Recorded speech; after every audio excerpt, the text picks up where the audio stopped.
Arrival and ground rules.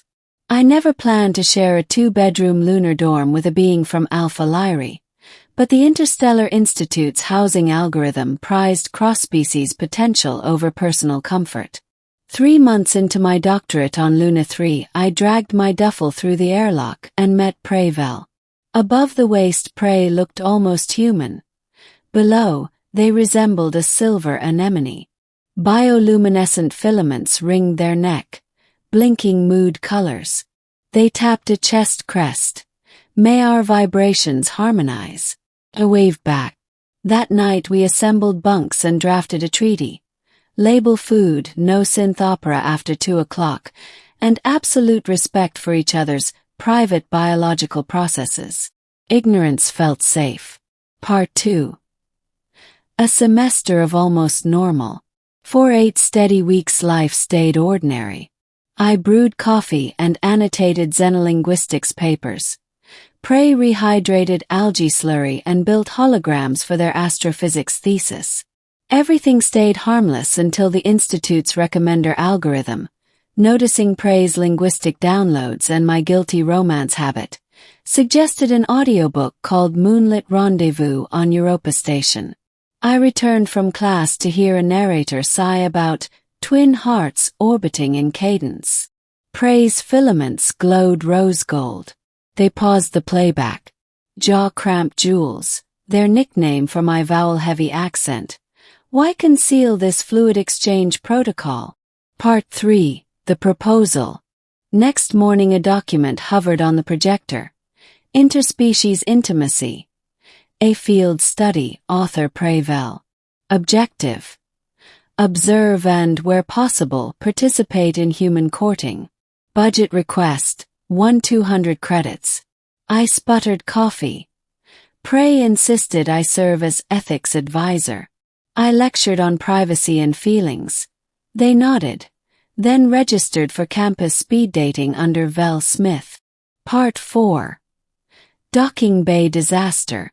Docking Bay 7 was draped with comet streamers and heart balloons. I shadowed Prey to limit damage. Cloaked in an indigo robe, they actually looked dashing. The first dates were awkward but fine. Then Maya, a geology postdoc, joked about sampling alien minerals. Prey produced a vial of exosheath secretions and requested a lipid sample. Maya screamed.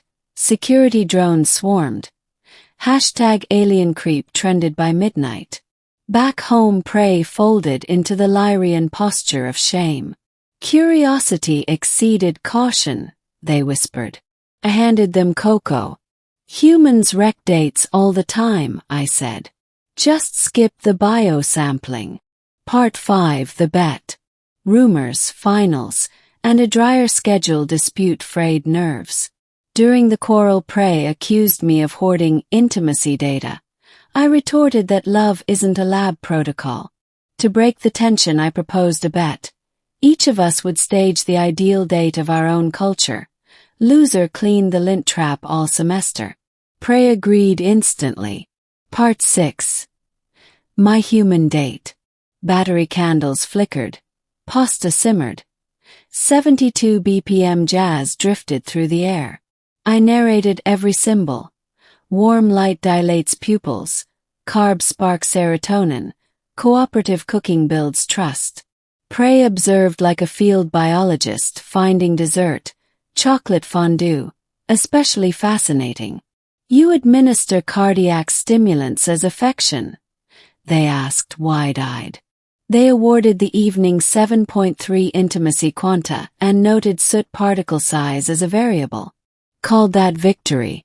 Part 7. The Lyrian Date.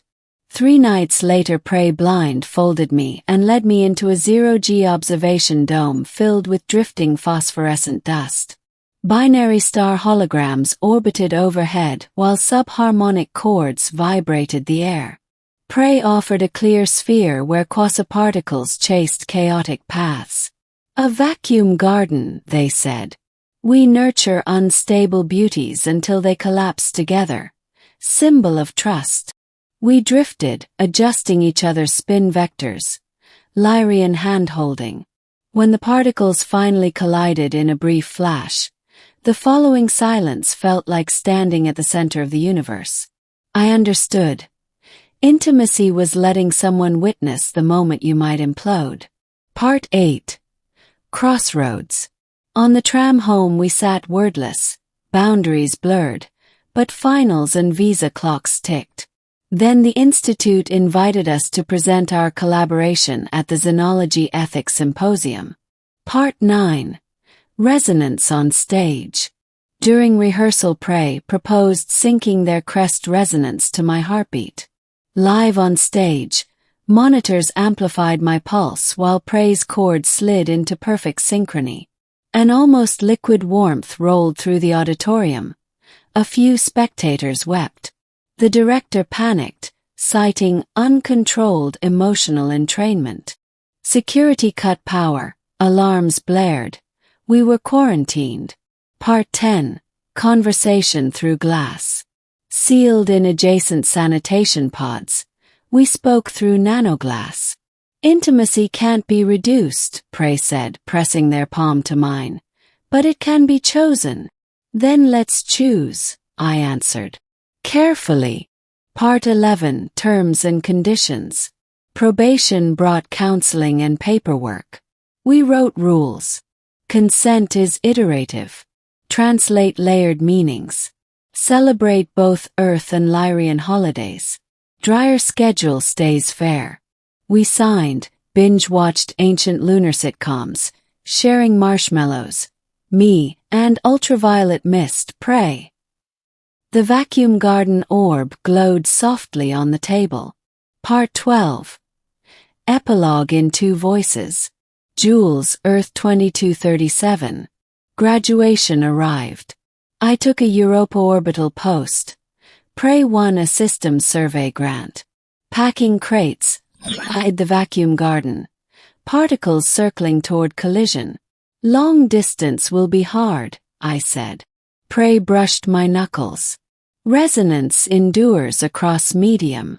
Physics puns are their love language. We boarded separate trams, our wrist comms already pulsing in matching cadence. Prevel, Stellar Cycle 44012. Human intimacy remains partially charted, yet equilibrium arises when dissonant waves overlap by choice. The study continues. Not detached observation but shared experiment. May the data keep surprising us.